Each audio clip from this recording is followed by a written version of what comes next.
witnesses were who? The holy women, yes? Yes. The second ones were the 2 disciples going to where? To Emmaus. Yes, what did Jesus tell the 2 disciples who were going to Emmaus? Tell me, remind me now, because I've just told you, yes? Yes, that is what the scripture said. Very good. When did they know that this is Jesus? Yes? Yes, when he broke the bread. What did the 2 disciples from Emmaus do after they discovered that is Jesus? What did they do? Someone else? What did they do after they discovered that is Jesus? They returned back to Jerusalem And and told the apostles. Yes, very good. So we continue now. The third witnesses is Jesus appearing to the disciples. We start with verse 33. They rose that somehow and returned to Jerusalem.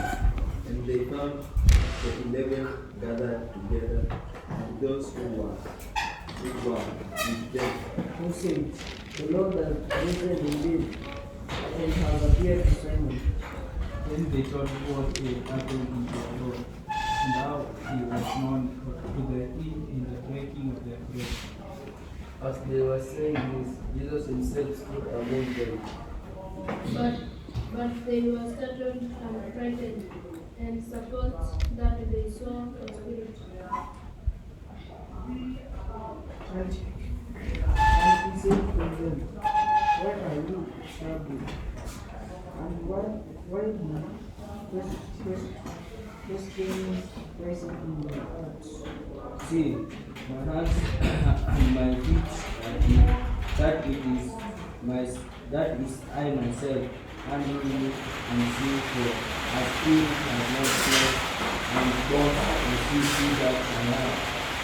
And while they still disbelieved for joy, and one night he said to them, Have you anything here to eat? They gave him a piece of boiled fish. and they took it and left